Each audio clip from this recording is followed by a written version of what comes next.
Good evening. It is Tuesday, May the 21st, 2024. I'm going to call this council meeting to order at 6:30 p.m. We're going to start with a moment of silent reflection.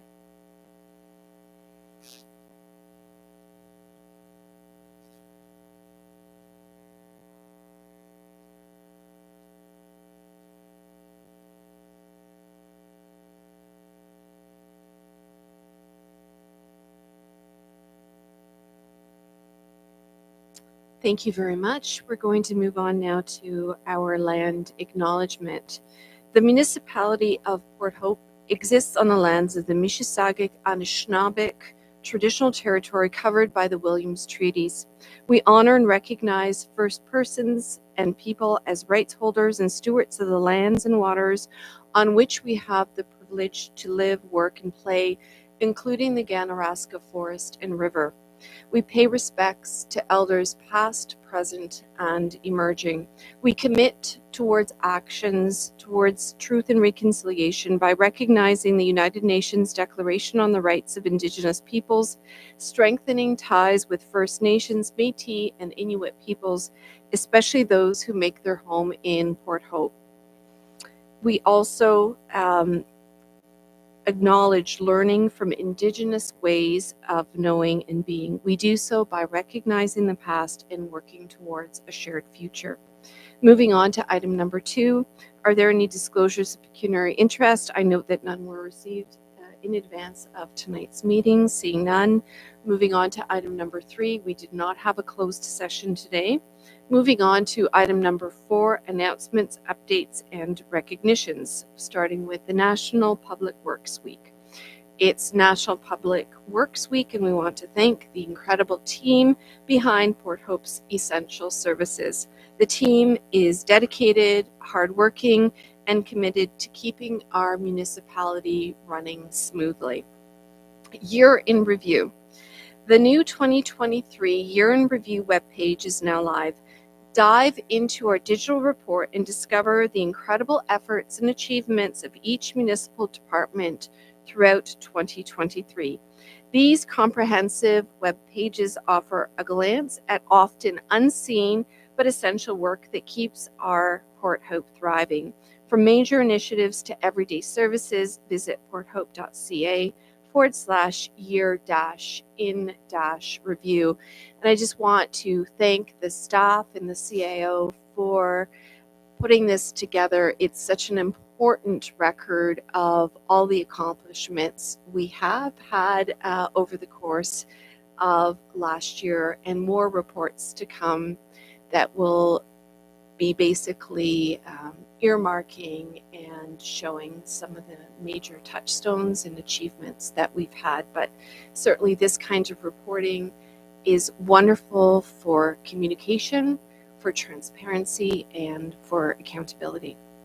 I'm now going to turn it over to our clerk for an update on the by-election. Thank you very much, Madam Mayor.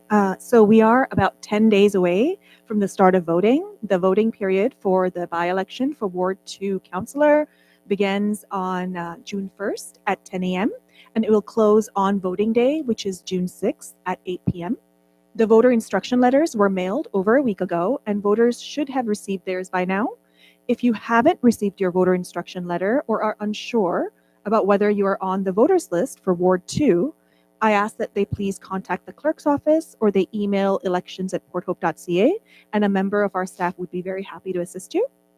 I want to reiterate, as this is a by-election for the council seat of Councillor Ward 2, residents of Ward 1 would not be considered eligible voters. Even if you are a resident of Ward 1 and own property in Ward 2, you cannot vote in this by-election.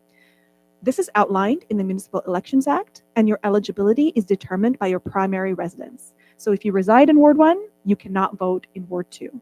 We have had a few questions about this from the members of the public, so I just wanted to make that abundantly clear.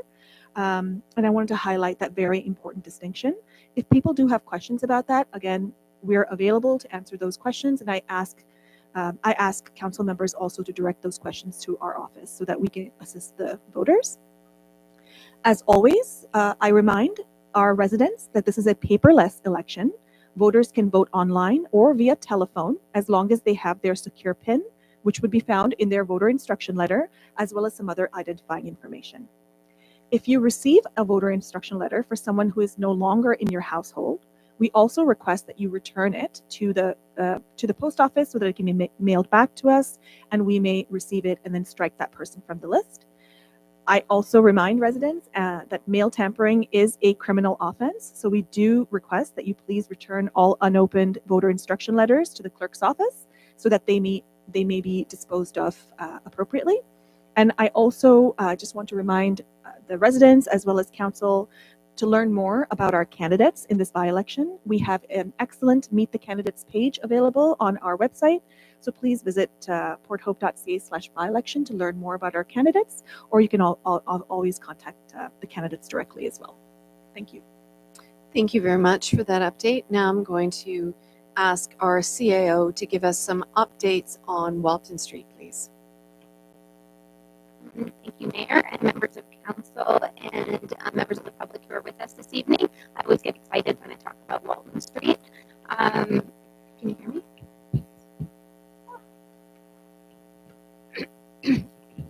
So it wasn't just my voice? You never know.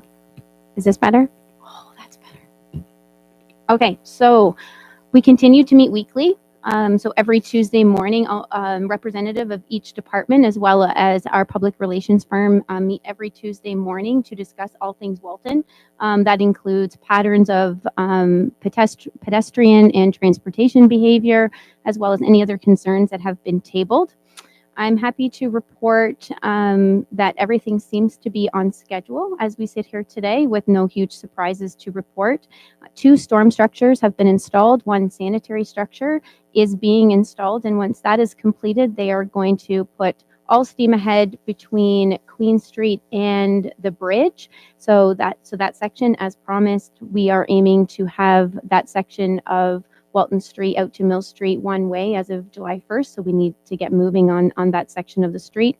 And then after that, they're going to be running Main straight up to Ontario Street. There is going to be some impact to Brewery Lane. So we are planning right now to meet with all of the residents that meet in behind or that live in behind Brewery Lane, and we're going to meet with them one-on-one, hold an open house to be able to ensure that they have all the information that they need, but there is going to be some impact there in approximately 3 weeks or so's time. I remind everyone to take a look at the Dig Walton Street social media presence. It's great. We try to get some things out there. There's some more information coming out in the tax bill insert, as well as the Shop Local campaign is launching within the next couple of weeks. And then, of course, events and activations. We are continuing to move forward with all events and activations that typically occur in this area, and trying to move activity down into support Walton Street.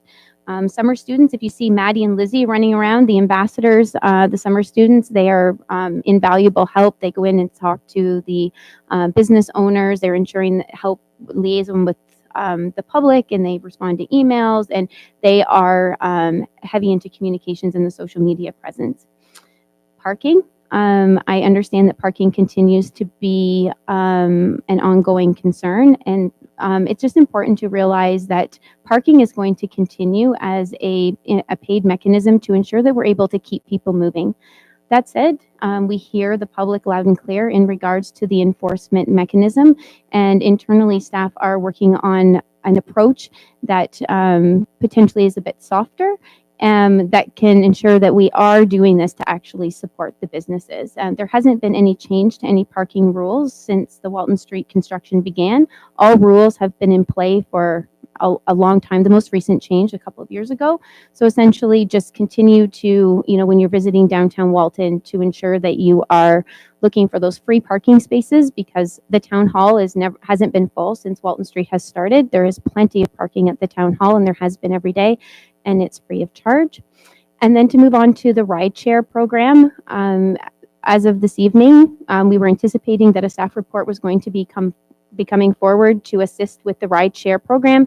Municipal staff is working on finalizing the staff report this week, and then we will be booking a council meeting in the very, very near future to ensure that we are increasing ridership across the municipality, as well as an extra mechanism, as council has asked us to take a look at, to support the downtown Walton businesses.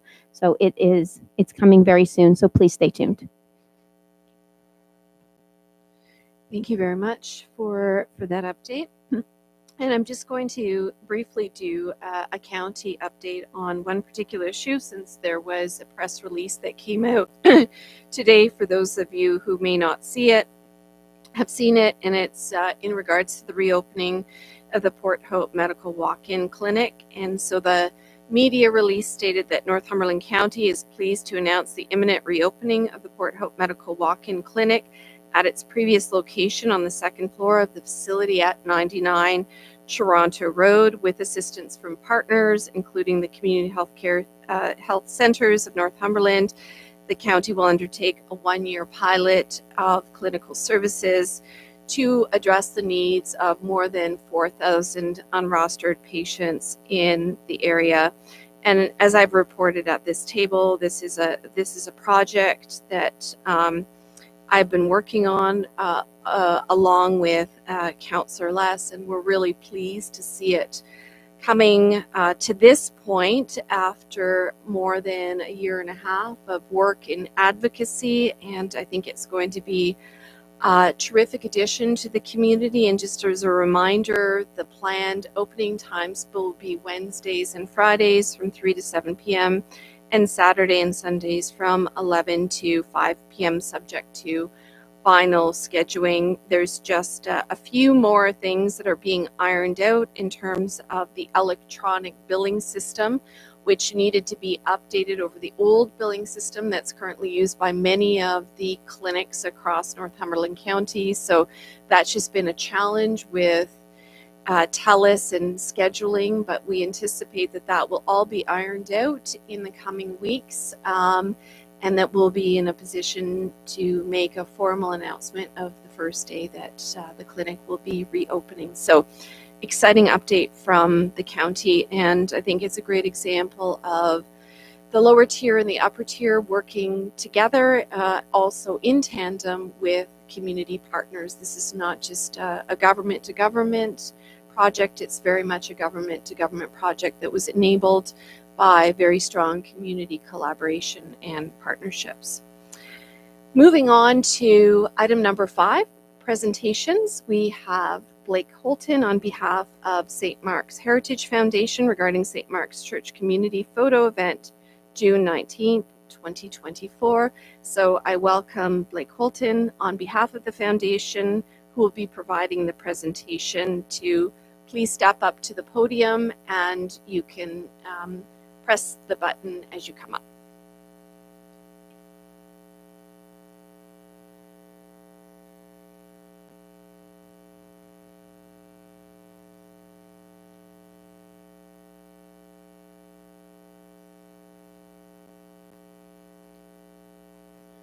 There we go. My name is Blake Holton. I represent the St. Mark's Heritage Foundation. Some of you may not know what that is about. We have no affiliation with any type of religion. The St. Mark's Heritage Foundation is made up of a group of local and out-of-town people that cherish the invaluable inventory of historic architecture in this town. St. Mark's Church, 201 years old, made of wood. It's extremely expensive for the parishioners to look after, but it is also a precious building with steeped in history that we just can't let fall into disarray. I have with me the chairman of our board, Gord Thompson. I love him dearly. And we have a board that has really worked hard to help the congregation of St. Mark's Church pay some horrendous restoration bills in the last couple of years, like tens of thousands of dollars just to paint the building. For a small congregation, that is very, very difficult.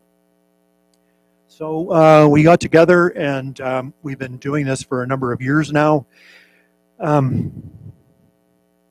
Any bill that comes forward, our organization will pay 2/3 of the cost.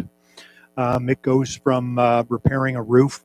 Next year, there'll be some significant repairs on top of what has already been done to that roof. The list goes on and on and on. But we decided it was time to celebrate. When you walk down King Street and see that building, it is a showstopper. And so we decided that we were going to have a little community day. I have a friend, Chris Creighton. Some of you may remember Chris. He was raised just around the corner from me on Bramley Street North. He's still a nice guy. A few years ago, he came to town and helped produce what was just about the longest negative ever produced. And there were thousands of people at the town hall celebrating Port Hope. And he put his large format camera on a circular loop and filmed everyone. So we have him coming down on June the 9th. That's a Sunday. We're going to invite people to start coming at 11:30. The photo will probably get taken between 12:15 and 12:30. In the meantime, until the congregation gets let out, we're going to have tables set up, free coffee, free tea, lots of treats and desserts, all complimentary. And you can get to know your neighbor. You can take a look at the architecture and what's been done to it in the last number of years. At 12:15, Chris is going to gather everyone in front of the church. Parishioners, non-parishioners, friends, relatives, people from out of town. We just want everybody to get together and celebrate Port Hope's history. Chris is going to produce copies of that, and if you're interested, we're selling copies for $25 each, with all of the proceeds going to restoration work on the building. I have a really good friend, and I'm sure that you know Ruth Riddlemeyer. Ruth lives in the Bluestone.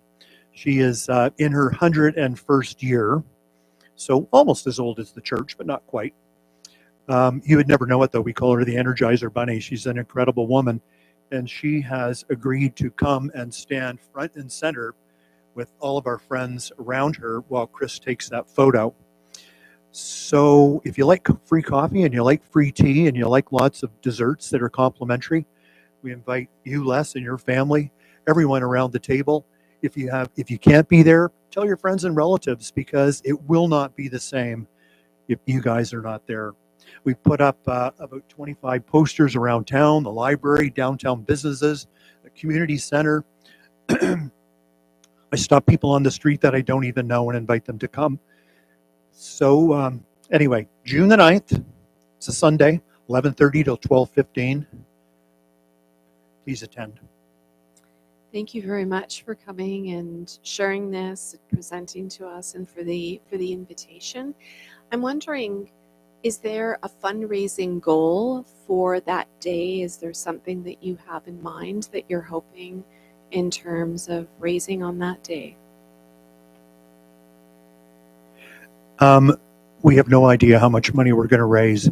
I think for this fundraiser, excuse me, it's a little bit secondary. We're going to have a donation table set up. We're going to have a membership table. So if you're not a member now, or you'd like to renew your membership, you're welcome to do that. We're selling copies of the photograph that will be delivered free of charge.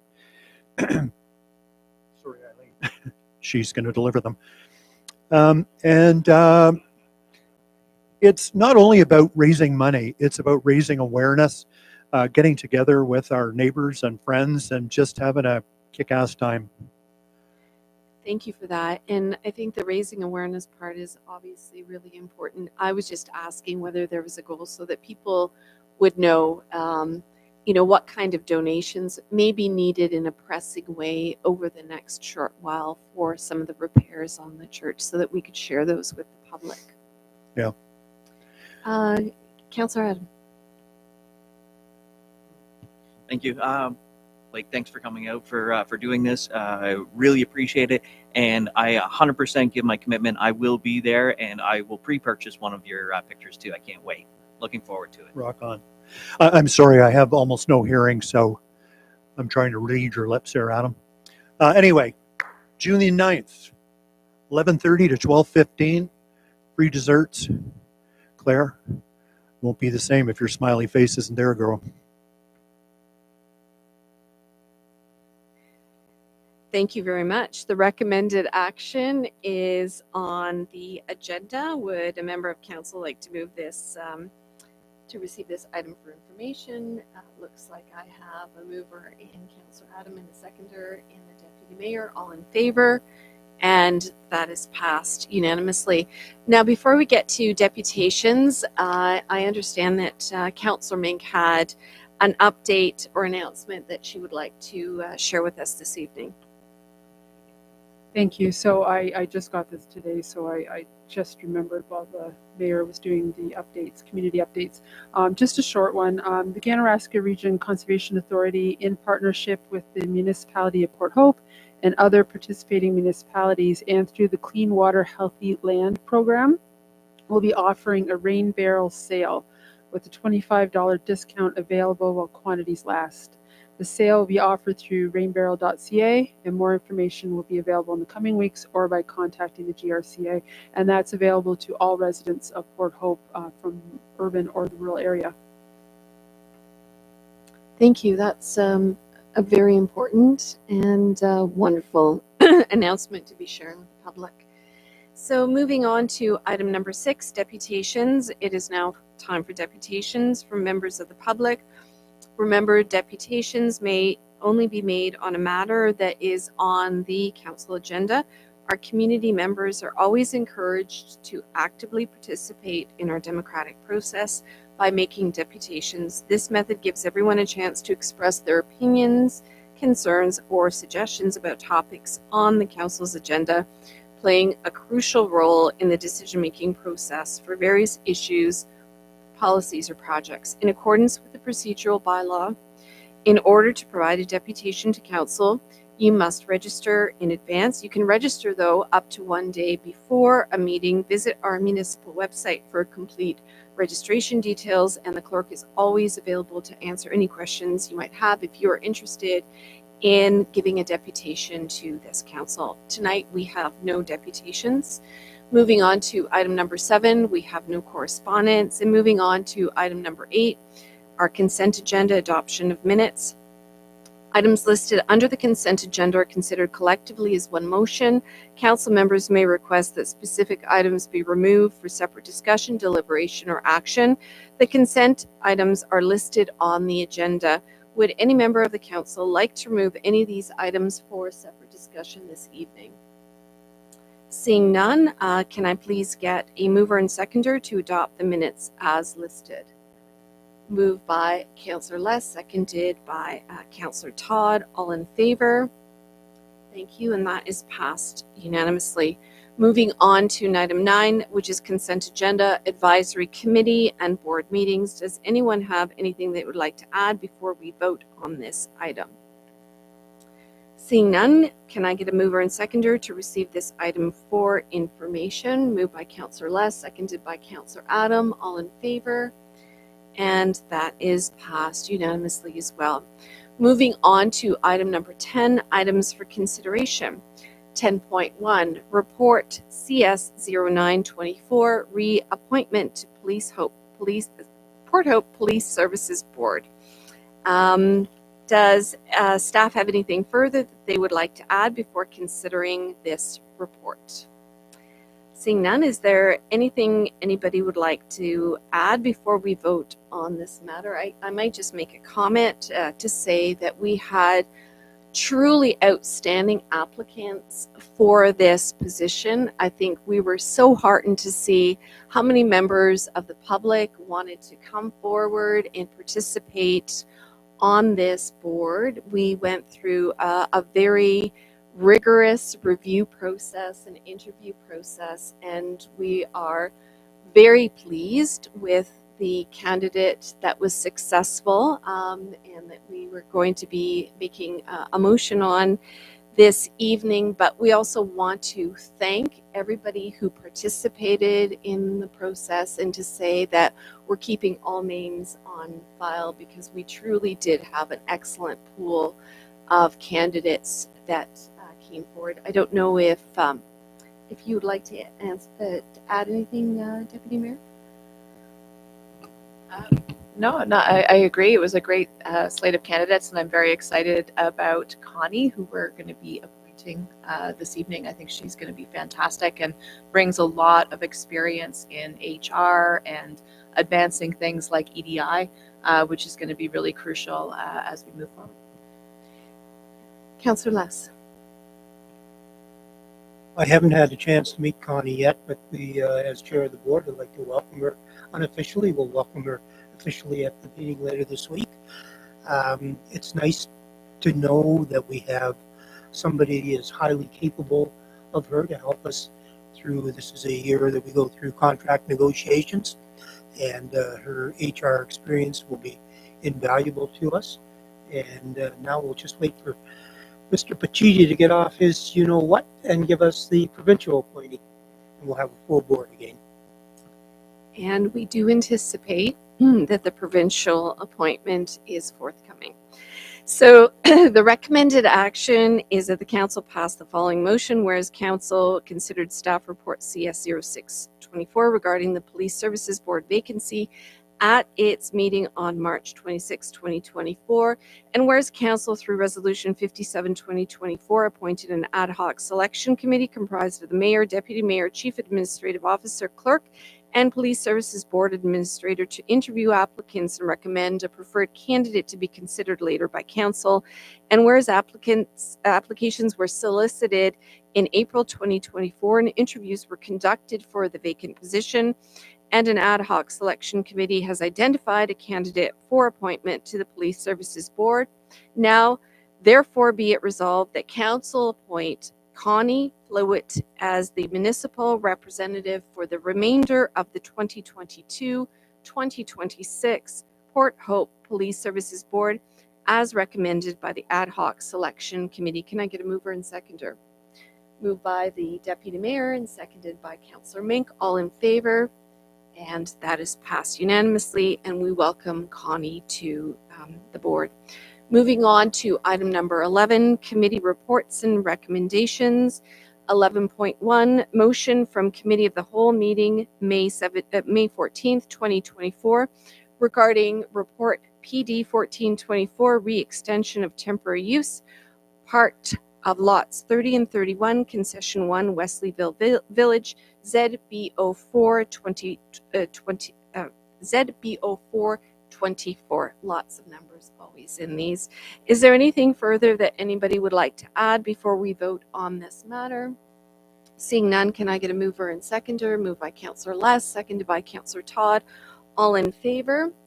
And that is passed unanimously. Moving on to item 11.2, motion from Committee of the Whole meeting May 14th, 2024 regarding report PRC 0724 re-asset management plan progress. Is there anything further that anyone would like to add before we vote on the matter? Seeing none, can I get a mover and seconder? Moved by Councillor Adams, seconded by the Deputy Mayor. All in favor? And that is passed unanimously as well. Moving item number to item number 12, notice of motions. We have none this evening. Item number 13, bylaws consent agenda. Bylaws are passed by consent agenda. Would anybody like to remove a bylaw for separate consideration and discussion this evening? Okay, seeing none, can I get a mover and seconder for this item? Moved by Councillor Mink, seconded by Councillor Todd. All in favor? And that is passed unanimously. Moving on to item number 14, confirmatory bylaw. It is now time for the confirmatory bylaw. This bylaw confirms that the proceedings that took place this evening and provides a formal adoption through a bylaw. Can I get a mover and seconder? Moved by Councillor Adams, seconded by Councillor Mink. All in favor? And that is also passed unanimously. This concludes our business to be covered on today's agenda. We have reached the end, and I'm in a position to adjourn the meeting at 6:59 p.m. Thank you.